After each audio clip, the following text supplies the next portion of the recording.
This is just something that's come up, obviously, throughout the time. Obviously, Bochur are dating, and they come to us with shilas, and others you hear how people just through the word of mouth can destroy people, destroy shidduchim. Sometimes we should also help build people falsely, which they don't belong to be built, they don't belong to be getting married to begin with, and yet we're giving the most sensitive information, we're just giving over as if it's water. So we asked Rabbi Weiner, was able to take out of his time, just come back from a shir Pesach still, and take out of himself a chashuv of time to address these inyanim. But he's going to need your help. There's a few questions that were submitted. A lot were similar, so please feel free to ask away different shilas that have come up practically or things that you could imagine. If you had something to get to yourself, you could always pose it in as my friend, and to keep your anonymity. So without further ado, it's our supposed to have Rabbi Weiner address us. Okay, a few of the brave ones here sent in a couple of questions. This is the type of session, whenever I do this with Bochur, it lasts 4 or 5 hours, I kid you not. I don't have 4 or 5 hours, I got to give shir tomorrow morning early. So you guys can get up whatever time my Kriya Shema is, but I have to get up earlier. So I'm going to start off with a few, as a Yeshiva just said, don't be bashful. You can always say, my friend had the following question, and no one's going to know the difference. I will tell you, just gleaning from the last week, just tell you how many things can go wrong, how dangerous and sensitive this subject is. I had a very fine, eligible Bochur who is really a top guy in all areas, and somebody was dealing with a shidduch between him and somebody who I know who called me for some information. I gave him a glowing report, and doesn't know me that well, so I assume he didn't think I was making it up. But at the end, they didn't go out, and I happened to bump into him, and I asked him what happened. So he said, well, we called a roommate. That's you guys. And we heard very nice reports from the roommates, except for one roommate who said that he really doesn't think he's a happy guy, doesn't really have simchas achayim. And that was it. Let me tell you the saddest part of the story is that he didn't go out with this girl. I bumped into just to hear the end of the story. This is from a few months back. And the boy went out. The boy had quite a list already. He just went on to the next one. He didn't understand why they said no, but it didn't have any, I know, he doesn't know. He went out with the next young lady, and they got engaged 5-6 days later, and the chasna was already a week or two ago. So the nice end of the story is it wasn't his problem. I feel bad for the potential shver and the potential girl who asked a number of people. I don't blame them. If you tell me that he doesn't have simchas achayim, I wouldn't let my daughter go out with him either. The only small little problem is, and that's the key issue with this sugya, the Chavetz Chaim, as you all know, in Shmiras Lashon gives a number of rules and regulations, how to share Lashon Hara tell us, and what you're allowed to say and what you're not allowed to say. And one of the key rules, which is often not followed, is you have to be giving over information that's objective, not subjective, objective. And objective is very hard to figure out, because whenever you're giving your opinion, you think that everybody agrees with you, and this is the way you see it, so obviously everybody agrees with you. Well, this roommate was completely off base. I happen to know the Bochur. He is, I guess maybe he said he doesn't have simchas achayim out of jealousy. He's a masmid. He's a serious guy, and he thinks about his ruchnius, and he learns mutzar, and before he goes to sleep, he has a pilus farm, it's a musas farm, an ashkafas farm, it's a malachas farm. He's a real choshev of ben Torah.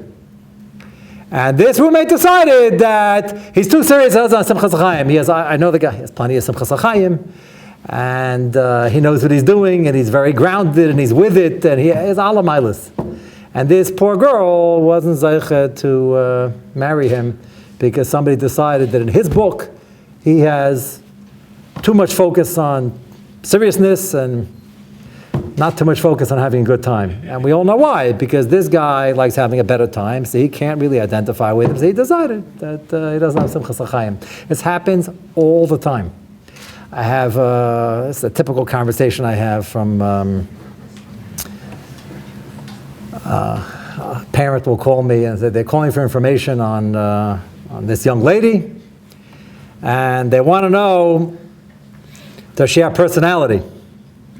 Go answer. That's a very specific question. Does she have personality? So I said, well, I have experience in this. I usually throw the ball back to their court. I said, well, what's your son looking for? Does he have personality? So then they tell me, they said, well, if we want to quantify, we want to know, is she very bubbly? So I say, if I'm in a sarcastic mood, like, how many suds do you want? It's like they're super, like, over the top, like, how bubbly. Go define bubbly.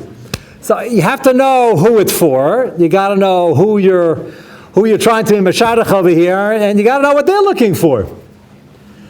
And these terms, bubbly and happy and serious and sad, and it's all relative. The Chavetz Chaim gives an example where an Amoritz who doesn't have any real hasagas and learning, he wants a son-in-law who's a real Talmud Chacham. So the Chavetz Chaim says, if he knows how to lane, you can read the shidduch.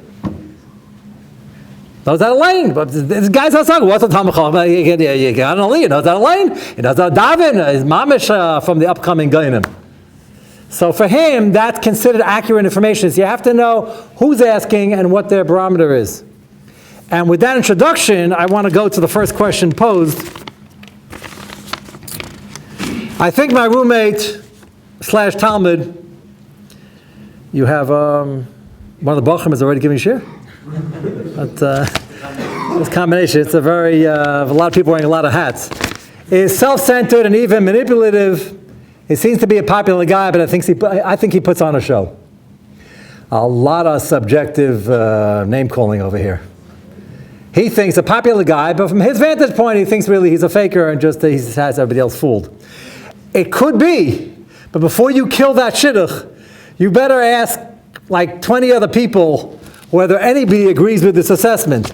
Because everybody has nagias, and like the first story I told you, I think this guy was a bit jealous that he's not holding in this asmada, and he's not holding with this balance of musar and simchas achayim and asmada, and he decided for him there's not enough simchas achayim. This guy decided this guy is self-centered, and it could be, believe it or not, I've met more than one Bochur who is a bit self-centered. I know that's hard to imagine. But when Bochurim are not married yet, part of the problem of being single is that you get into yourself and you start making decisions based on what you want instead of what we want, and that's the whole metamorphosis of how to change the personality in preparation for marriage, because then you're going to be with somebody else, you got to do what she wants. And this guy decided, again, I don't know who it is, I don't know how accurate it is, but he wants to know, does he have to say when he's called for a reference, I'll read to you his lashon. This guy's pretty stark. He says, I get calls about him. I'd like to say, stay away. How should I respond? This is a great question. I'm going to use this in a different shit. This is a great way of putting it. Because he feels very strongly, doesn't want Nebuch, the poor girl, to fall in. The red flag over here is that usually the whole world's not crazy. So this guy's a popular guy, and there are apparently other people who like him.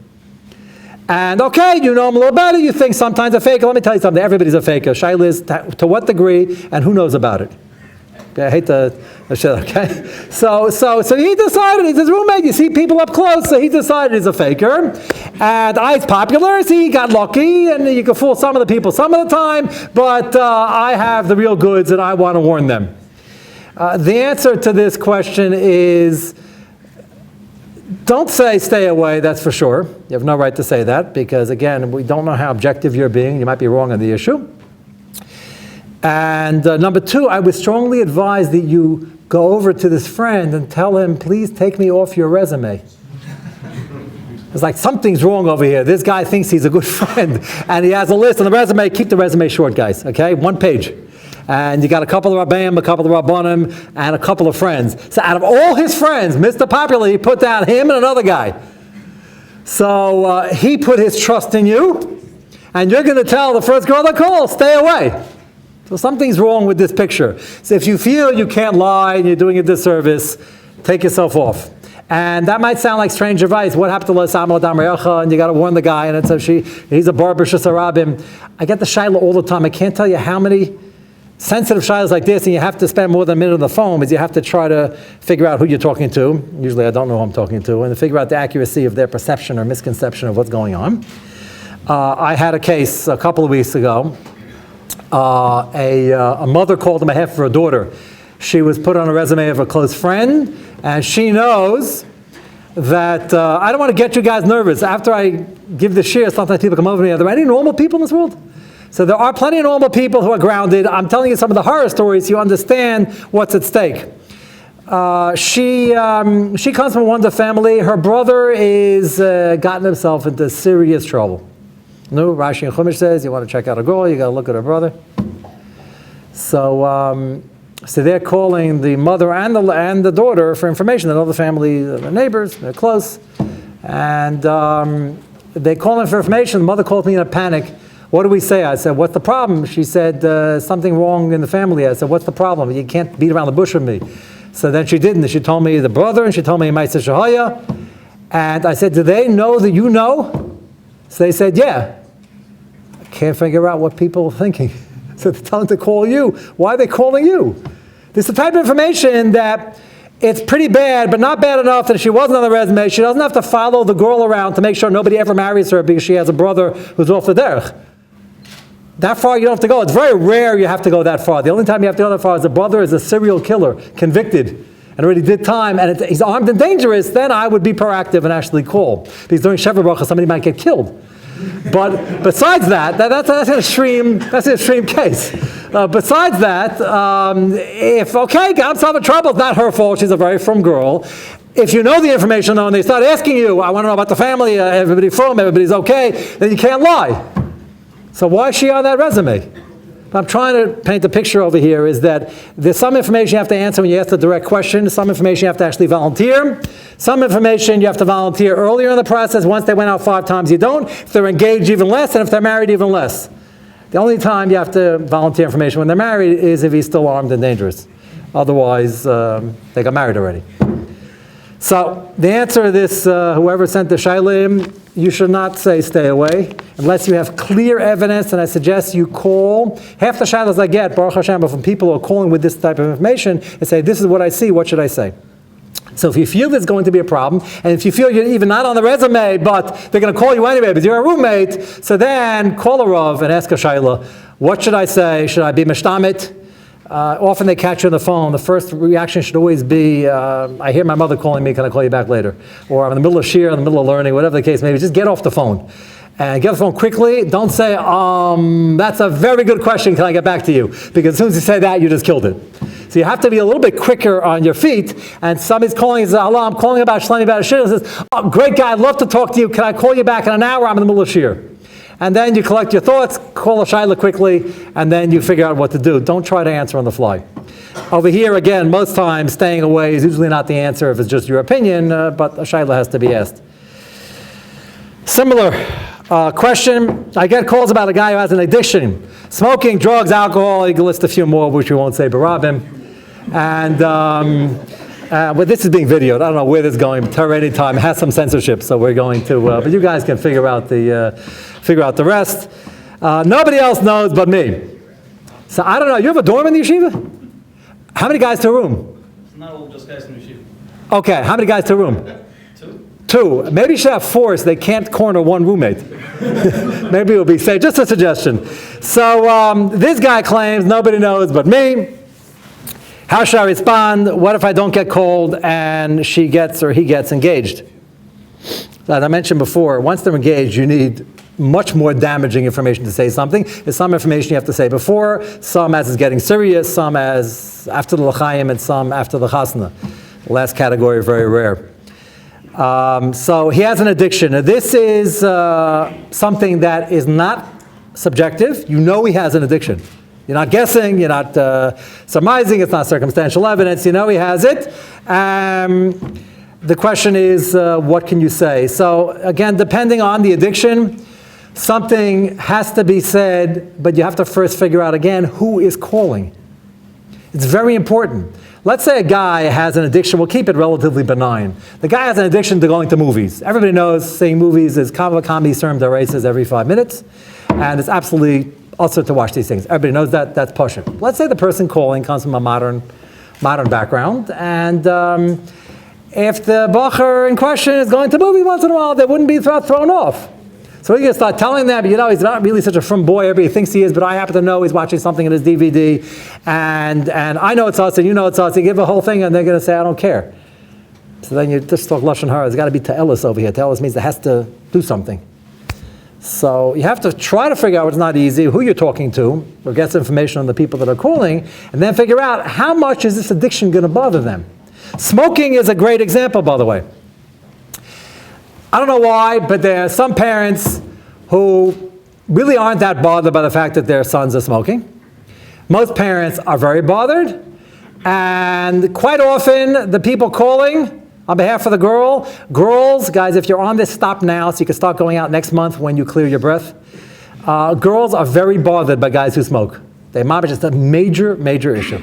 Not even a frumkeit issue, just they don't want it. One girl explained to me that they want their husband to live long. I didn't really understand why.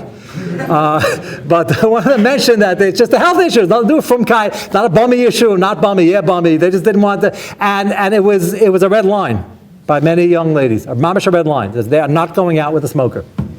So often I'm playing defense and I say, well, he used to be a smoker, but he's not anymore. So she asked, well, when did he stop? I said, 3 minutes ago. but I guarantee you it's not coming back. Okay, so there's a point in time where you could stop. That's fine. But the information has to be realistic. And you can't judge somebody else. If they ask you point blank, does he smoke?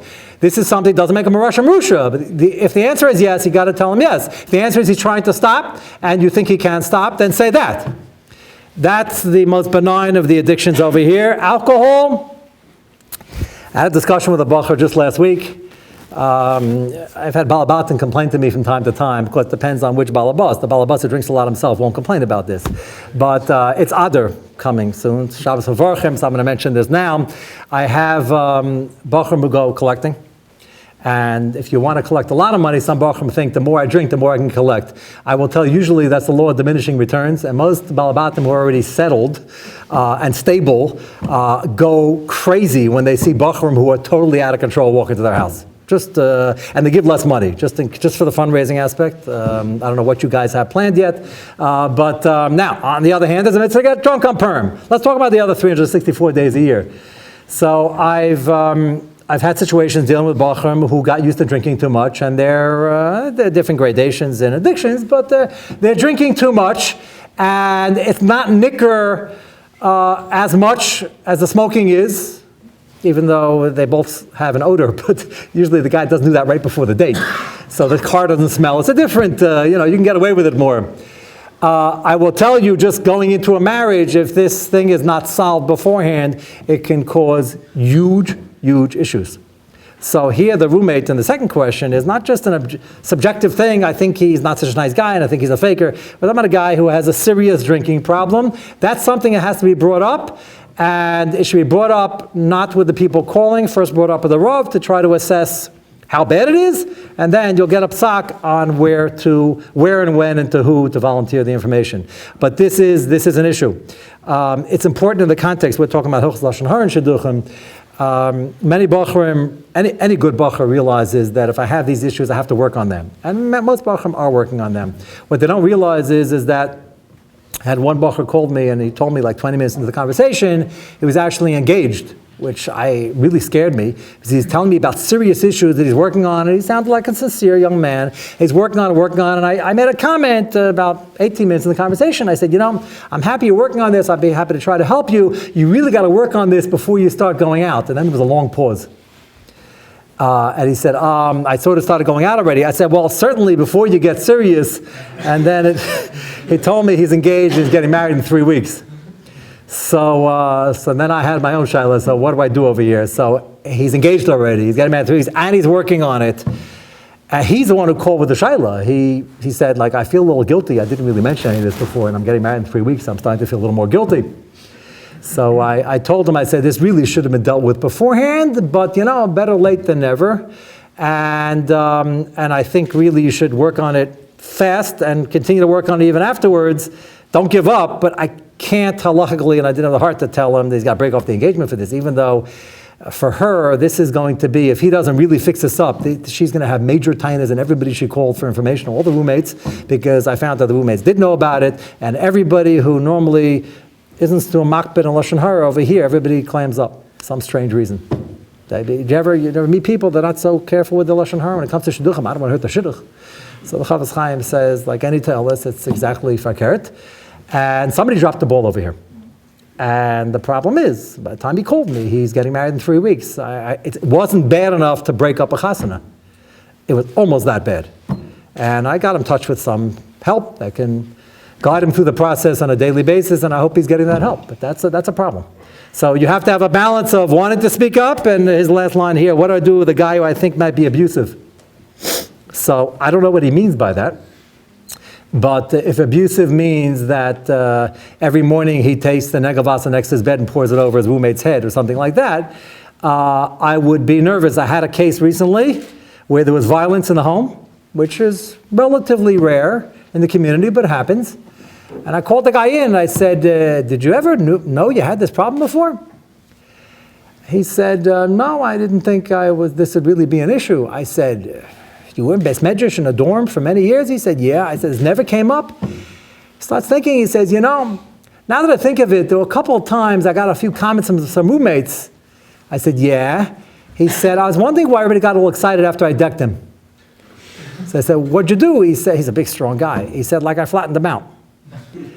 I said, did you think that was a normal reaction? He said, I didn't think it was very nice what he said. I said, do you think it was a normal reaction to take the guy and throw him on the floor and step on him? And so looking back, so he thought he was a Bochur do this. They sometimes fight, hit each other. Not among B'nai Torah. In public schools and colleges, maybe they have that. That's not a normal thing.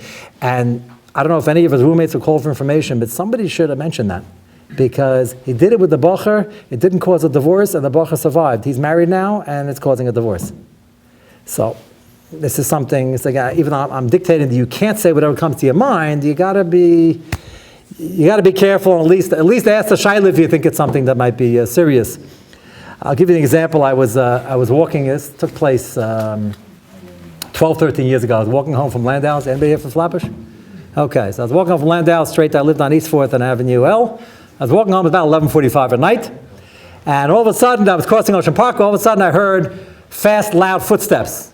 Now, in Brooklyn, you better turn around quickly and find out 11:45 who that is, which I did.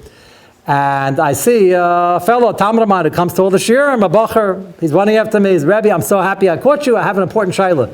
So I look at my watch. I said, his important shaylas always take an hour. So I said, that's fine. Can we discuss it tomorrow? He says, no, it's nogea for tomorrow morning early. I said, what is it? He says, well, he's been planning for months now. Somebody read a shidduch, and he was already in his mid to late 20s. And he's been working on a shidduch, a very chashuv mishpacha out of town, and there's a lot of logistics. She was flying in with her parents, like a very serious stuff, and they were flying in tomorrow morning after all said and done. It's all set up. Shadchan called him a half hour ago. The night before, he said, you're all ready. We're going to the airport. They're coming in. You're meeting at the airport. Everything's fine.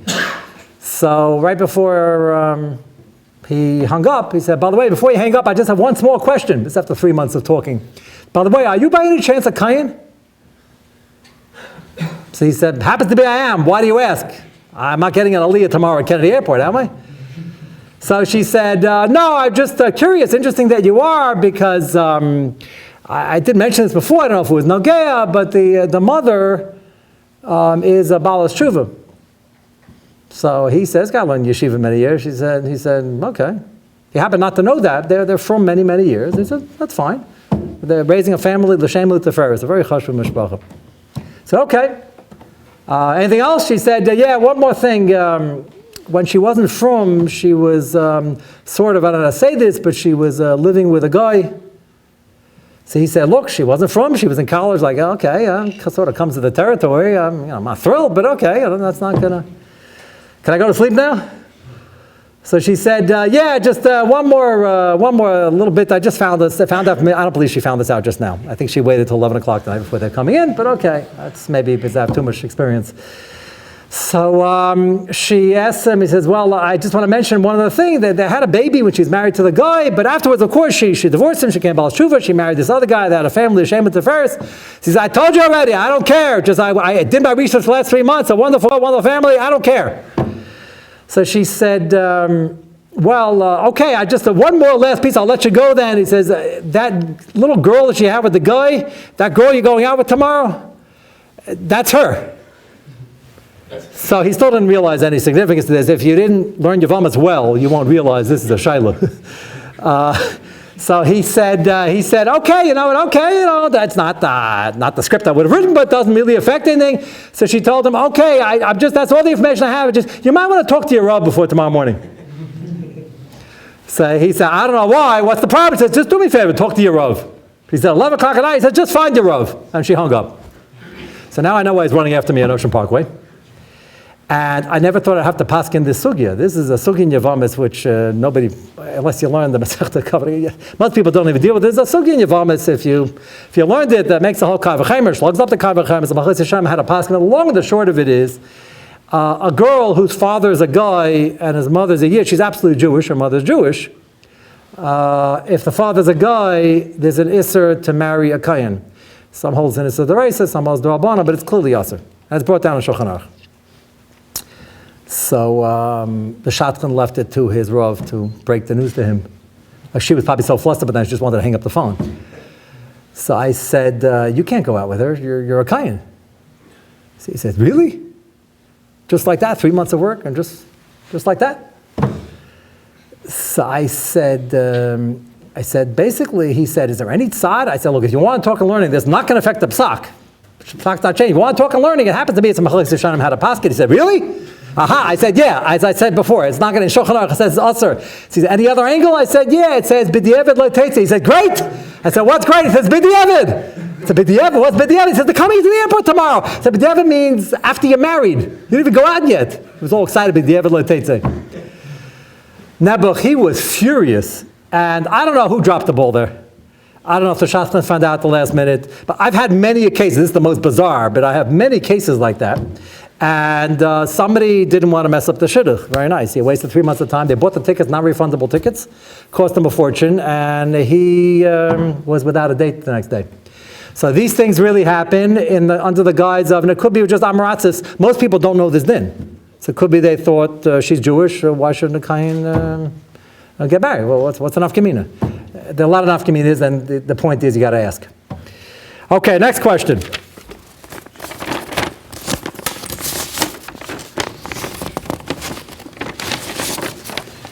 When is the right time to start dating? That's a very black and white question.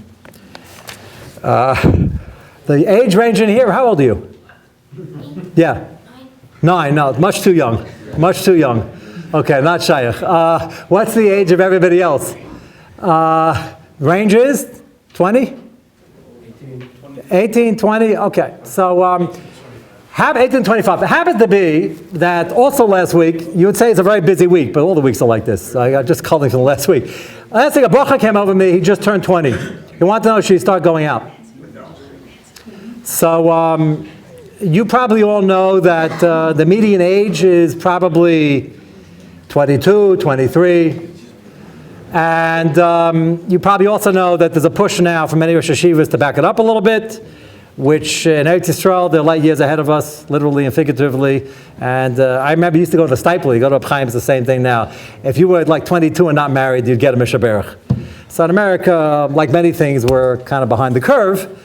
And this young man is 20, so I said, well, interesting you ask. Why are you asking? You're like 20. So he said, why? Is 20 too young? So I said, no, you're actually 2 years late per Pirkei Avos, but that's clearly not the minig. I said, it's just a little unusual. Usually the boys start thinking about it, 21, 22, 23. So it happens to be this young man is a very mature young man, very, very smart, an excellent learner. And this is going to help for the other parts of the question over here. And he wants to know, ashkafically, he feels that he's going to have support. He wants to learn for many years. The support, nothing's in the bag, but due to the family circumstances, it's as much in the bag as it's going to be. So he wants to know if the money's there and I'm mature enough, And I asked some objective opinions, and they held he was mature enough also. If a Bochur tells me he's mature enough, it gets me nervous. But I verified it, and it seems to be he is. And he wants to get married, and he's learning well, and it's not going to affect the long-term learning. So the Gemara and Shulchan Aruch is quite clear on the issue, and that is better to learn b'kedusha b'Torah and get married. Why not? So I endorsed it, and interestingly enough, I even had an idea, and then when I called the prospective shver, he looked at the resume, he said, is there a printing mistake here? So I said, which part? He says, it says he just turned 20. I said, no, that part's accurate. So he got all nervous. Why is he going out? Must be an issue, this, that, and the other. Happens to be there's no issue, and he wants to go out. So that's rare. 20 is probably at the young side. But to take into consideration the questions raised over here, how does one know when he's ready? What should be taken into consideration? How much school is left? Support, maturity, and the like. And that's why I try to touch on this example. You have to know where you're holding. You have to know where your family is holding. You have to know where your older siblings are holding. I had 2 cases in the past month where girls wanted to go out and their older sister is not even engaged yet. Moshe has a tshuva. It's funny, this whole halacha is learned out from Lavan. Hagayin HaTzadik, Lavan. Shaila, why we paskin anything like him. We learn a lot of interesting halachas, Shever Brachas and Leas Zeis Bim Kamenu. So there's a sensitivity issue, and it's a very sore point. Ramesha says when it comes to boys, you absolutely do not have to wait, you shouldn't, because it's your mitzvah. When it comes to girls, they don't have a mitzvah pruvu, they don't have a chiv to get married. So by girls, if they're both holding in the parsha and they're both about to get engaged, give the deference and the kavod due to the older one and let her go first. But if the older one's not holding in the parsha, the younger one should go first. And I had a maisa recently, and they asked me, and I said, unfortunately, she's not going to be happy, but let the younger one go, because it just goes on, and it's ein l'davar saif, and she got engaged. And the older sister is not, and she's not too happy, but maybe it'll push the agenda and prod her. It wasn't the intent, but that might work.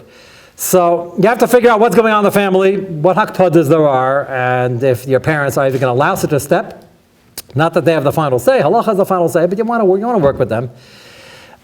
Support is needed for one of 2 things. Either you want to learn after the chasna, you want to continue going to school. Most young men getting married at 21, 22, or 23 don't have a job enough to support the family and will need help anyway. Not always the case. If you feel you want to learn, just as I'm sure you'll be discussing this in Yeshiva a lot, but I'm a firm believer in 2 things. And it's going to sound like a contradiction. So not everybody's cut out to be a long-term learner. That's obvious. On the other hand, I'm a firm believer that most people who know how to learn, like at least hold the Gemara straight, Gemara, Shitaisis, some basic shifas, should start off marriage for a year or 2 if they have the ability in Kail. It has tremendous mileage, starts off the marriage, b'kedusha b'Torah, gives you a chance to learn a little more. A lot of young men grew up and they, while they were in their teenage years, they didn't learn as much as they could have perhaps due to other influences like professional sports. And I say professional sports, playing ball is good exercise, but there are things going on in America. There's Super Bowls and there's different things going on, and these are all distractions throughout the year, as you're all aware. And they weren't striking as much as they. I walked into somebody's office recently. He had a chair from a stadium in the office. These are collector's items. These are auctioned off like for big money. He had a chair from a stadium. I forget which stadium it was. I think it was the Baltimore Orioles. So they dismantled something. It was mamish a chair and sat on it the whole thing, and then went to another office. He had like another 3 chairs from 3 different stadiums. So I asked him. I said, "What exactly is going on over here?" So he says, "That's just a zikaron for my misspent youth." He told me it was Zuhal Lashon. He admits he happens to be learning a lot now. He says that was zecher adavar, for her hurry tshuva. So he collects all the things. Again, that's not halavai. That should be the biggest avera. But lamaisa, people start getting into the learning more as they mature. So when you talk about support, the good news is, financially, almost anybody can get married and learn in Kollel a couple of years without major support. Because without tuitions and without major bills, you have a small 1-bedroom apartment, the babies don't cost so much. First of all, it takes them 9 months to come. And after that, they nurse a little formula and things like that. It's not that expensive. I say that because I talk to Bochur sometimes. They say, I don't know, I really want to learn, but I see this is getting expensive, this chasna. One Bochur told me, you know how expensive this chasna is? Are you paying for it? I asked him. He said, no, but I just heard. I said, what's that have to do with you? So don't plus the fact that the parents pay and he gets all the checks and puts it in his pocket. So you start off with something nice, and if you can, try to build it into the planning. Even if you don't look at yourself as a long-term learner, Kli Kodesh, a year or two in Kollel, if you're going to waste your whole day and learn an hour a day. That you could do working all day and go to night Seder. But if you're capable of putting in some nice hours, it should be put in the agenda. If you feel that there's no support and there's not going to be any, you can't depend on it, and you want to learn more, that's the heter in Shulchan Aruch to get married later. The chiyuv starts at 18. The heter to get married at 22, 23 is if you feel you're learning well in Beis Medrash and you don't want to lose this time, you're not going to get it back, this full-time learning, that's the heter to push it off. Maturity is an issue. You guys might not like to hear this, but it's pretty common knowledge that girls are far ahead of boys in maturity in general. That's why the bas mitzvah at 12 and bar mitzvah at 13. And that's already nice. That's only a year gap. I've noticed like a 5-year gap. With boys and girls of the same age. You can have a 21-year-old boy and 20-year-old girl. Often she's light years ahead. Why that is, I'm not exactly sure. There are many explanations. But Lamaisa, you better make sure that you're ready for some decision-making and deeper conversations and situations where you're going to be running the show and you have to be able to handle that. Nothing wrong with asking Eitzes and your Bam and your parents, but there has to be some level of achrayus there, which is probably, Ani, what you spoke about in the session before. We know each other for a couple of years. So that's probably what you were trying to get across. So I'm just reiterating the point. Okay, this is all just the introduction. We're going to open up for a couple of questions about your friends, please. Can we have a couple of brave souls, because there's so many subtopics here. I want to hear what's on your mind. So if we can have, and if they don't raise their hands, we can have a couple of the Rabbeim raise their hands. You're only 9 years old, so we'll keep you, I assume that's, okay, yes? What happens when somebody asks a question which, in your mind, it makes zero relevance for where they're holding now? Let's say somebody asks you, did he ever have a girlfriend? If somebody asks you, meaning they're calling me his roommate for information, they want to know, did he ever have a girlfriend? And you're saying in such a scenario, unfortunately, the answer isn't, yes, he had a girlfriend last week because he started going out. That's not the right answer. That's not what they're looking for. 5, 6 years ago. It's been knocking away since, and it was a thing of the past, no shame. Okay, so you have to know who's calling. Usually, my experience, anybody who's calling and asking such a question already knows that that's shaykh.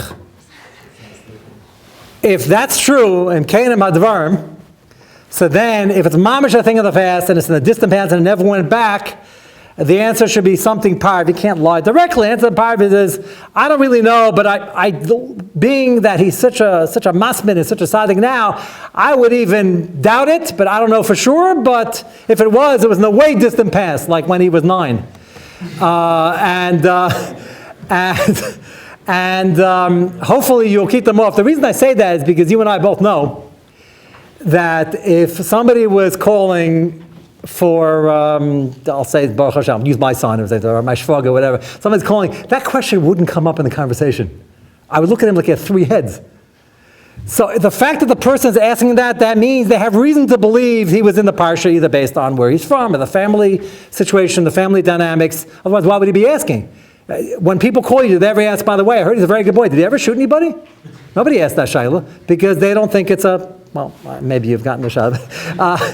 Nobody asks that shaila because it's not on the radar. So if they're asking, that means they think it's a possibility. And what they're really asking is, I think it's a possibility. I'm still calling and I'm still interested. I just want to make sure it's not like a problem right now. So then you can try to fudge a little bit without lying outright and saying, I don't really know, but it's mamash not negayed to him now. He's mamash a tzaddik. And usually that's what they want to hear. So I think that answer would be sufficient. This question is, of course, when the Bochur is going out with the young lady, does he have to volunteer that? The same answer is no. If after they went out 6, 7 times or 5, 6 times and they're ready to get engaged and he feels that he wants her to know the emphasis and that, I usually encourage the Bochurim to keep quiet. They have a funny minig, I say minig oisius gehenim, that either before the marriage or right after the marriage, they start talking about every single avera they've done for the past 22 years. And I asked him why, and it causes huge problems often. And he doesn't realize it, like that her respect went from here to here, like overnight, like over Shabbos Sheva Brachos, as they stayed up all night talking. And I asked him why. I begged you not to. He said, I want to have a very honest relationship. That's ridiculous. What? Yeah, it's healthy, unless it causes a divorce. Selfish. Selfish. Why do you think people do that, by the way? Why do they have this Yetzer Hara to like... selfish need of the Bochur in question. I just even wonder, is it even so? If he was selfish, he wouldn't talk bad about himself. He'd try to make himself look good. It's a very strange... but there is such a thing, and they start talking about everything under the sun. And I had... this happened during dating. I had one guy starting to talk about the girl he went out with 3 months ago. That's like a real no-no. I don't know, like a no, but he gave him... As you talked about another girl where... He said, yeah, he says, polygamy is mutter midaraisa, she can get used to later on if I have a couple of wives. He said that tongue in cheek, I hope. I said, you're an Ashkenazi, right? He said, yeah, just checking. So the Mashiach's going to come. I don't think they're going to do this one, by the way. Just for the historical record, by the way, polygamy was never popular. It was always a problem. The Imos, who were the most perfect beings ever to work the face of the earth, they called them a tsar. Even they had issues. It was never popular. It was done under circumstances where they had to. She was poor, was doing her chesed, they couldn't have kids. It was never, people think it was like why'd they make this up? Everybody used to have this. It's just not true, historically. Anyway, I begged him beforehand, and afterwards I said, this is not something you talk about. Whatever happened in the past, it's none of her business. She's my wife. I said, it's none of her business. And by the way, in Hilchos Lashon Hara, just while I'm on the topic, there's a misconception that Lashon Hara is also except with your spouse, both while you date and after you get married. So people come home from work or from Kol, they chazer over the whole day, she chazer over her aggravation, they talk Lashon Hara for an hour, and then there is no such heter. L'Chavetz Chaim in a footnote, the Be'er Mayim Chaim says, maybe, in certain circumstances, if you're about to blow up and you're getting an ulcer out of aggravation and you think your spouse can help, to say it over in a way l'ta'elis that they can help you understand why the person's not a monster and how to deal with them. That's no different than a therapist or a rov. It's not a din of the spouse. So people say, well, I got to be close to my wife. I got to tell her that the boss insulted me and beat up on me and I made this dumb mistake. I said, besides the fact that it's probably us in Hilchos Lashon Hara, you're making yourself look like an idiot. Your wife doesn't have to hear every single time you make a mistake in the office and your boss screamed at you. It's just not necessary for the relationship. So there's a balance of honesty. It doesn't mean you should hide everything either. There's a balance of keeping the respect and knowing when to share information and when is to tell us. That's both during the dating and after marriage. Yes? What if you're asked about something in terms of like the medical information and you know something and you're asked, do you have to reveal it under what sort of... Yeah, so there are 1,000 examples of that, comes up all the time. You got to, again, get off the phone very quickly and ask a shayla, get the information, ask a shayla. If I can split it up again like I did before, there's medical information which the person themselves who should be asking the shayla, by the way. Let's say the girl had some medical issue in the past, going, oh, the boy, she should be asking the shayla, what do I have to say? Shouldn't wait till it gets to the person on the resume. Certain pieces of medical information have to be said before they go out. Certain pieces of information have to be said on a second or third or fourth date. It's not a din of numbers. Sometimes a fourth date is like a first date, and the second date is like a fifth date, depending how much they talked and how long the date was. But roughly, a second and third date where it's getting a little serious, but it's not serious enough that they have such a strong emotional attachment they can have time as why don't you tell me before. And that's a hard thing to get exactly, but there is, you figure it out as you go along with guidance. And then there are certain things that you have to mention that are not big enough to mention before it gets serious, but to mention before the engagement. There are 3 different categories, and then the thing is once you don't mention it then.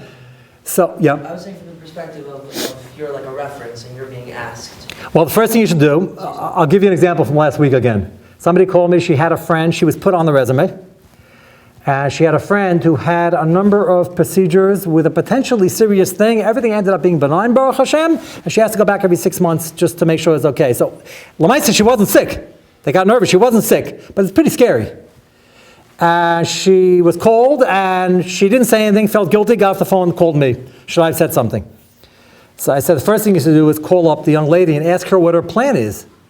Hopefully she asked the shayla and she got direction. Then you don't have to say anything if you trust her. That's the best way to do it, if you trust them. So she called her up and she said, yes, she did ask a shayla. She was told she doesn't have to say anything ever, which I don't know if I agree with that psak, but I don't know who she asked. But I agree, I heard all the details, I agree she doesn't have to say anything before, she doesn't even have to say anything at date number 3. I would have told her she should say something before they get engaged, only because at that point they probably won't back out. But if they find out about it afterwards, she has to go every 6 months for an appointment. And he's going to start getting mail from the insurance company. I had that once. They were married 10 years, and I'm trying to put the marriage back together because he said he never knew, and it ended up being something fairly serious, and it was hidden, which is the wrong way to go. I don't believe the shver was stuck between a rock and a hard place, and he didn't want to say anything because he wanted his daughter to get married. Okay, but that's not what the halachic process is. So the best thing to do is to find out if you trust them. Talking about a ben Torah, did you ask? Did you get a dracha? If the answer is yes, you know what to do. I'm leaving it up to you. I'm not going to say anything. If you're chayshish, they're not. Then you have to volunteer again, depending how severe it is. But you have to find out exactly what the nature of the issue is. I had a case about 4 or 5 months ago where the young man was on a medicine. Not a horrific one. It was something relatively simple and pretty common, but people get nervous about it. And the parents were smart enough to call beforehand. They said, well, what do we do? So I said, call me when they went out 3 or 4 times. If it's still going, call me.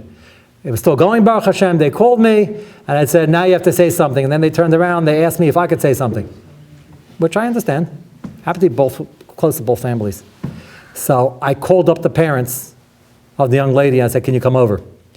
That already, I had no better way to do it, even though they were scared stiff. I'm calling them over, they go, mio de ma. So on the way, they were local in Muncie, so it's only a 10-minute drive. So they came over, and they walked in, they said, just tell us, we're not sitting down yet, tell us, what is it? I said, sit down. Oh, it's not that bad.